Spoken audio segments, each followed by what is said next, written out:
Hey guys, let's pick up with combining like terms. I want to take a minute and let's just review our vocabulary for like terms. So, first thing we talked about is variable terms or variables.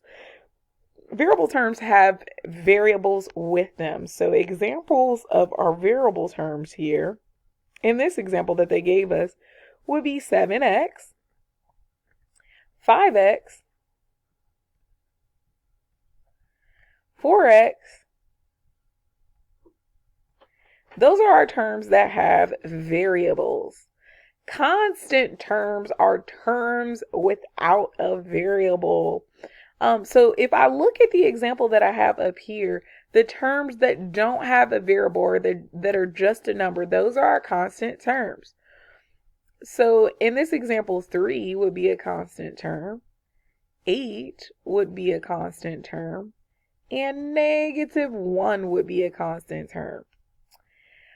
Last thing is our coefficients. Well, if I look at the example up here, we can go through and we can see what the coefficients are. Now, coefficients are the numbers next to the variables when we look at each term.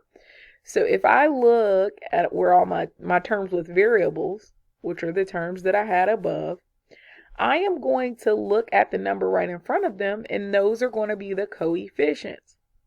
So my coefficient on 7x would be 7. My coefficient on the term 5x is going to be 5, and my coefficient on the term 4x is going to be 4. All right, so that's great review. I want you to pause the video now, and I want you to go to the next problem, and I want you to combine the like terms for this problem. We talked about combining like terms. So I want you to take a second and try to combine like terms. Okay, let's look at how you did. If I look and I combine my like terms, I'm going to combine the terms that have the same variable, right? So if I look 7x, 5x, and 4x, or I should say -5x and 4x have the same variable. So I'm going to combine them. And remember I said just state how many you have. So let's start with this, the first piece. I'm going to say the easiest way to do this is to think, okay, I'm going to take 7 of my x's, subtract them from 5 of my x's. Well, if I take 7 minus 5, that would give me how many x's? Well, that would give me 2 x's.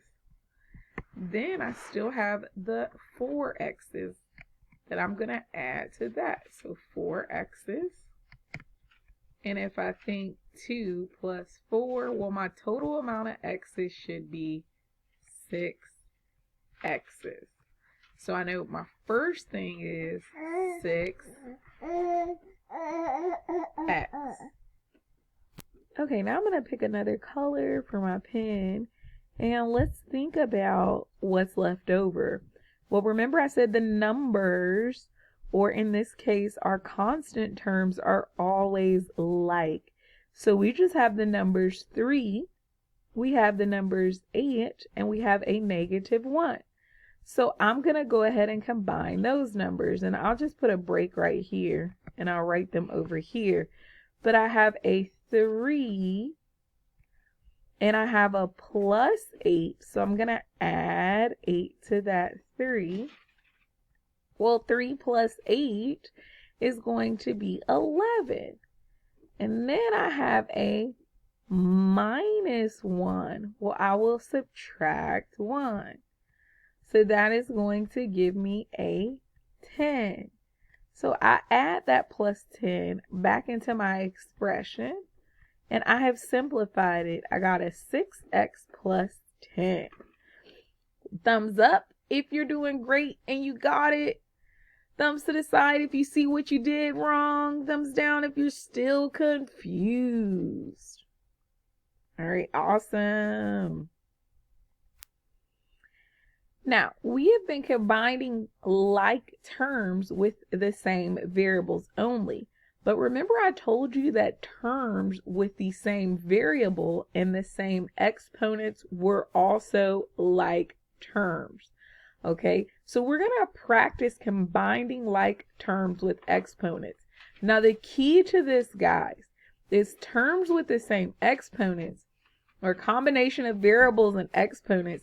They're considered like terms, but here's the key. When you combine those like terms, do not, I repeat, do not change their exponent. We're only going to change how many x's, or I'm sorry, how many variables we have of that term. We're not touching the exponent. I'll say it again. Do not touch the exponents when we're combining like terms. Let's look at the examples. Let's look at example 9. It has a 5x squared and a 7x squared. I know these two terms are alike because they have the same variable and the same exponent. We got to have both, okay? Then I'm just stating how many I have. So I'm not touching the exponent. So I got 5x squared over here and 7x squared over here. Well, that's a total of 12x squared. I'm just stating how many that I have, okay? Let's go to 10. I see that the n to the 5th powers are like because they have the same variable n and the same exponent 5. So I'm going to combine the like terms. Again, I do not touch the exponents. I just state how many I have. Now be careful. Again, we mind our negatives. I have a negative 15 ends here and I have a positive 4. Okay, so I'm thinking negative 15 plus 4. Remember, that's when we're subtracting. So I just think 15 minus 4 and go with the sign of the bigger number. Okay, 15 minus 4 is 11. So I know this is going to be a 11, but it's going to be negative because 15 is the bigger number. All right, and I keep my n to the 5th power. Let's go to the next one. Again, I look and I see, wow, c, all of these have a c to the 3rd power. So those terms are the same. And since I have 3 of them, I'm going to go step by step to combine like terms. So I have a 8c to the 3rd minus a 7c to the 3rd. So I'll first combine these like terms. Well, 8 minus a 7 is going to be a 1. So I have 1c to the 3rd power. Now I'll add my 16c to the 3rd. And when I add my 16c to the 3rd, I would end up with a 17c to the 3rd power.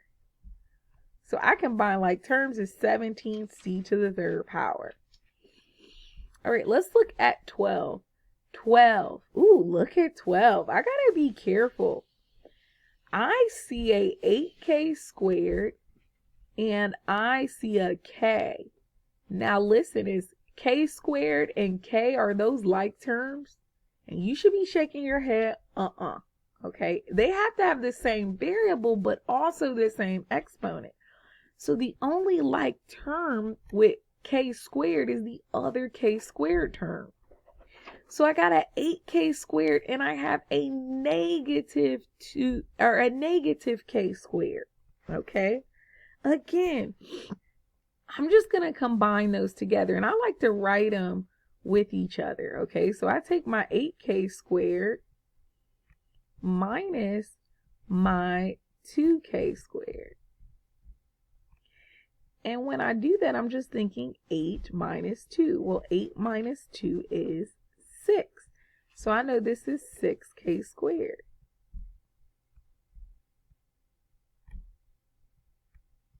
Okay, so that's the first part.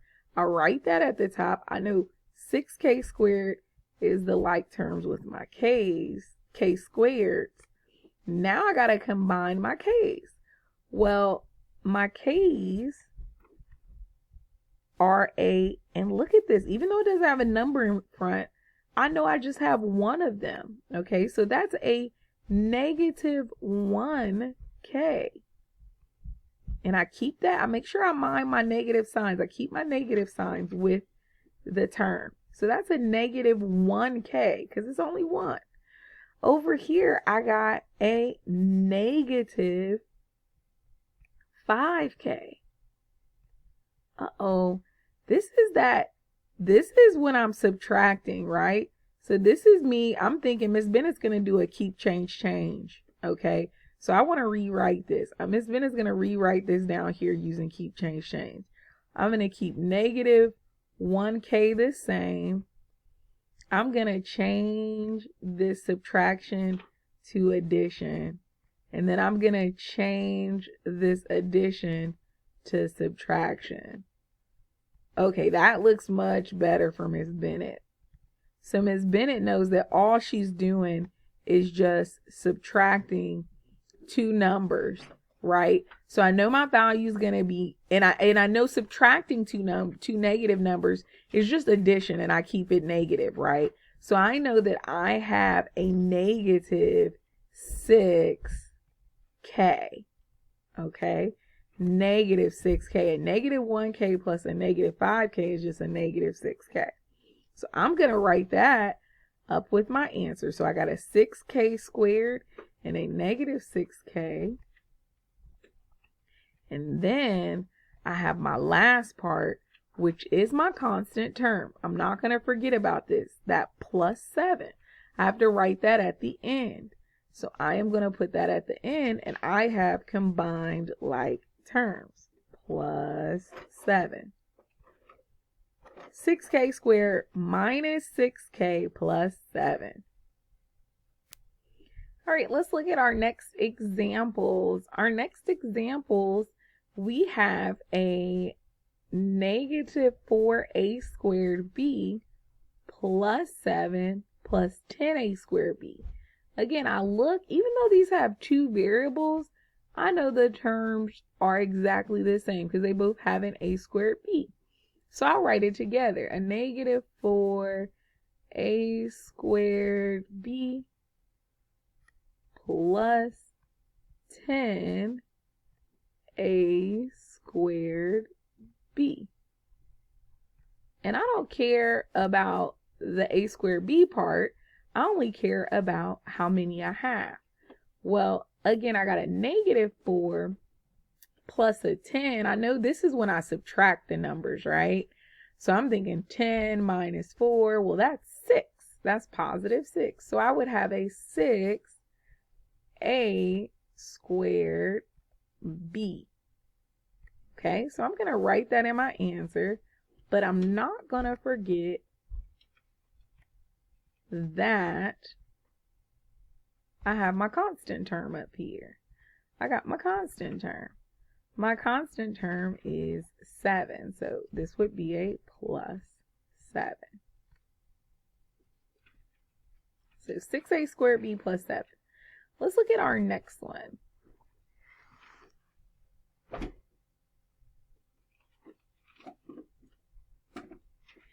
Our next one is says x squared plus 2xy minus 7xy plus 4y squared. All right, so let's look and see if we have any like terms. X squared, are there any other x squareds? And I don't see any other x squared, so I'm just going to write x squared over here because I have nothing to add that to. So I've taken care of my x squared, and Miss Bennett's going to start marking these off because it's starting to get long. When I have big, long expressions, I can kind of mark the terms off when I've taken care of them. Now, xy's, okay, I got a 2xy's. Do I have any more xy's? Well, over here I have a negative 7xy's. So I have 2xy minus 7xy. Oh, this is the case where I subtract the numbers because they have different signs, right? These are like terms. They got different signs. So I got to subtract the numbers and go with the sign of the bigger number. So I know that when I combine like terms, my value is going to be negative because 7 is the bigger number. And then I just subtract. I'm thinking 7 minus 2. Well, that's 5. Okay, so I have 5 xy's combined in like terms, just stating how many I have. Now, because this expression is getting bigger, I'm going to mark it off. Now, the last one, 4y squared. Well, do I have any 4y squareds? The answer is nope. So I'm just going to move that to the back. All right, because it's nothing to combine it with. So this is going to be a plus 4y squared. And I have combined it like terms. All right. Let's go to 15. All right, let's combine like terms with 15. 15 says a squared first. Now, I don't see any other a squareds, and I'm going to do just like I did with the previous problem. I'm going to go ahead and write it because there's no terms to combine it with. So I can go ahead and write that out. And I'll mark it off because my expressions are getting bigger and bigger. The next term is 7ab. Well, do I see another ab term? I do. I have a negative 10ab. So I'm going to combine those terms together. All right.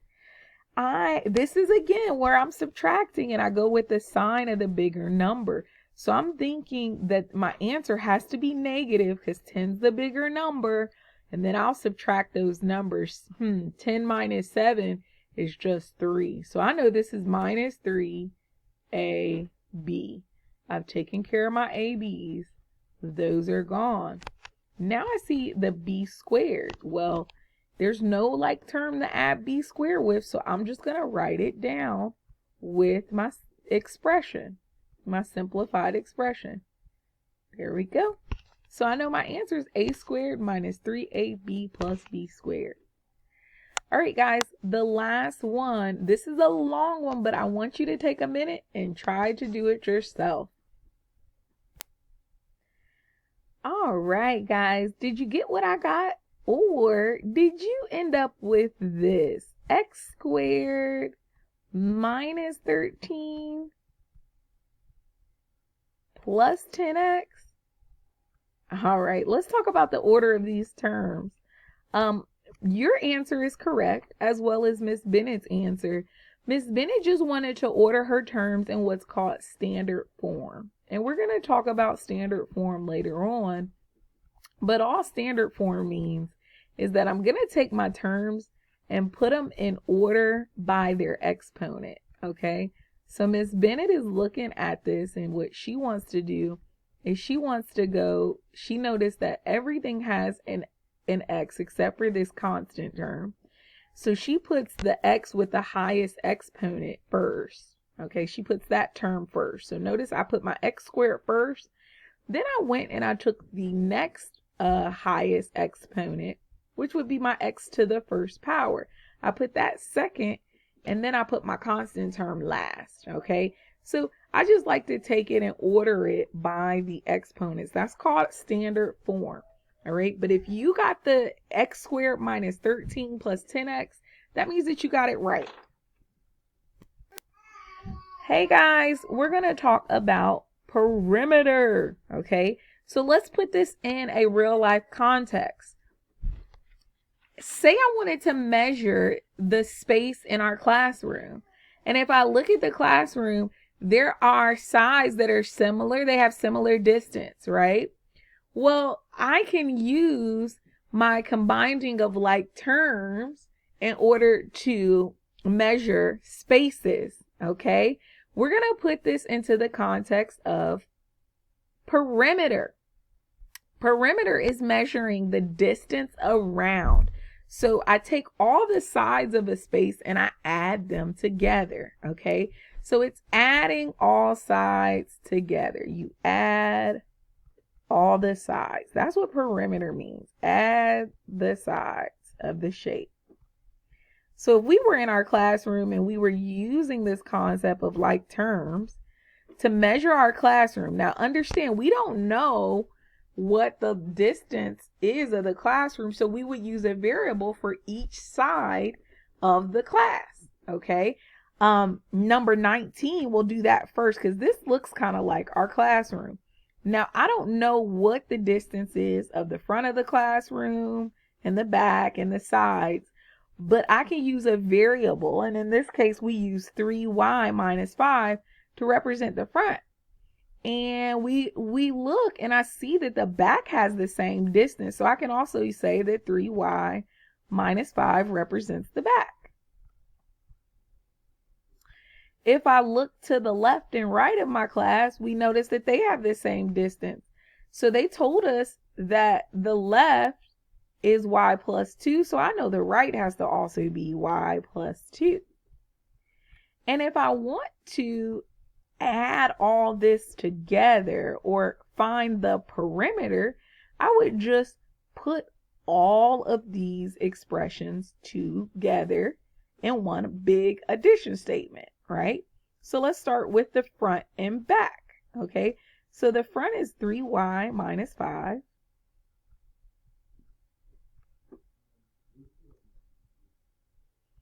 And the back is also 3y minus 5. So I'll say plus 3y minus 5. And the left side is y plus 2.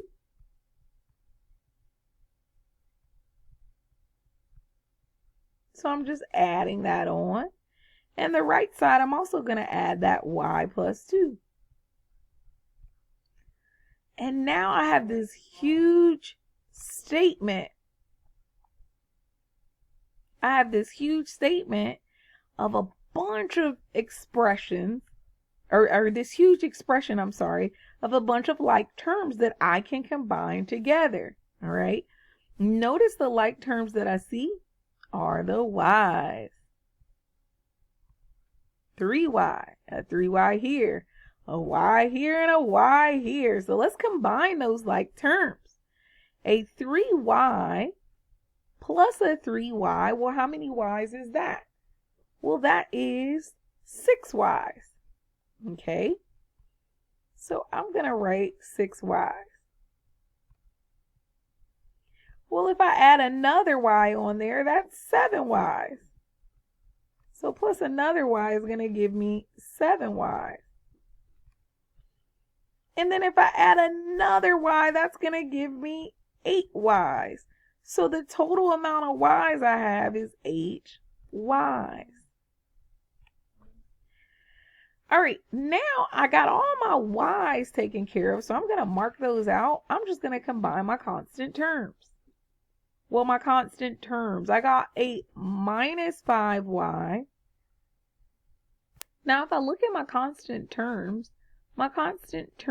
are negative 5 and negative 5.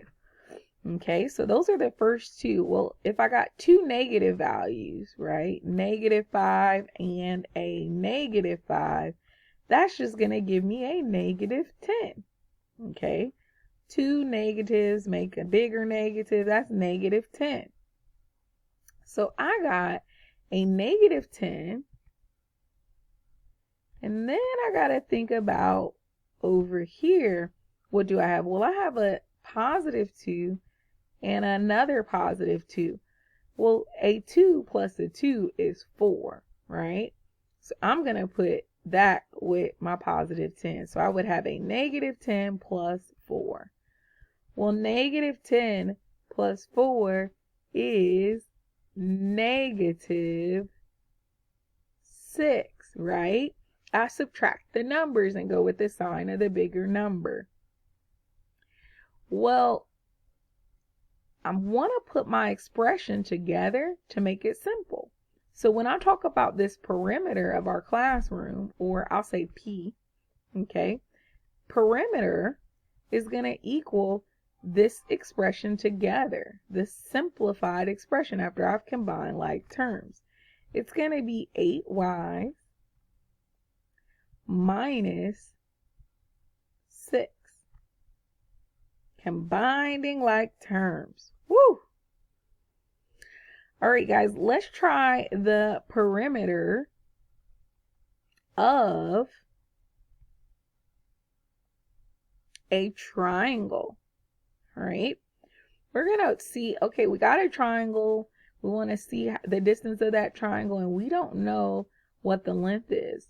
Well, I can combine like terms. All right. So the perimeter is just adding those terms together. So I'm going to take the one side, 2x plus 1. I'll add it to 3x. And I'll add that to x.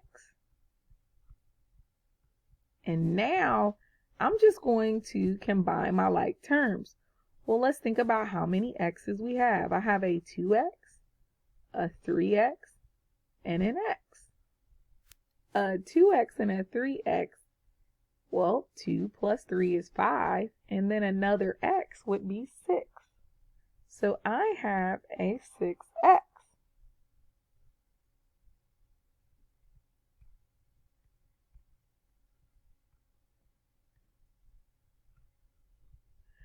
Well, what's left over? My 1. So I just bring down my 1, and now I know that the perimeter, or P, is equal to 6x plus 1. All right, let's go ahead and combine like terms on problem 18. Again, we're just adding all the sides together to find the perimeter, but these sides are just unknown. All right, so I'm going to start with the first side they give me, which is 17 minus a. And I'll add to that the second side, which is 5a minus 1. And then I'll add to that the third side, which is 4ab. And this is going to be the perimeter of the sides that we do not know. Now I'm going to look at each side and I'm going to see which sides are, or which part of this has like terms to make this simple. Well, I notice I got some A's. I got a minus. Remember, that's a 1 there. Even though I don't see it, that's a negative 1. So I got a minus 1a and I got a 5a. So a 5a minus a 1a, that's going to be 4 A's. That's 4 A's. And I'm going to mark those off. And now I'm going to look at, and I skipped my 17, but there it is. Well, let's look at our constant terms. I got a 17 and I got a minus 1. Well, 17 minus 1, that's 16. So I got a minus 16.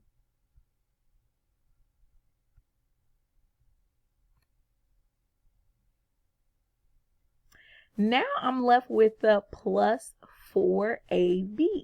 So I'm just going to bring that down. Plus 4ab.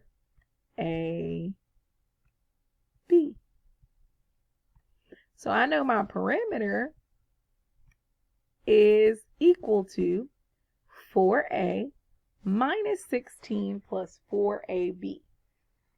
All right. Now I'm going to give you a second. I want you to pause the video and I want you to try to find the perimeter of number 20. Again, you're going to just add all of the sides together and then you'll simplify it by combining the like terms. All right, did you get what I got? 5k squared minus 7k minus 6. Now notice what Miss Bennett did this time. Instead of listing them all, because this one was super long, right? Instead of listing each side, I just went around and I combined the like terms. So I saw, hey, how many k squares do I have on each side? I combined those. I got 5 of them. How many k's do I have on each side? When I combined those, I got -7. And I looked and I said, how many constant terms do I have? and I got -6. All right, guys, you have some practice on the next page where you'll be combining like terms. All right, so I'm going to give you some time to work on combining like terms.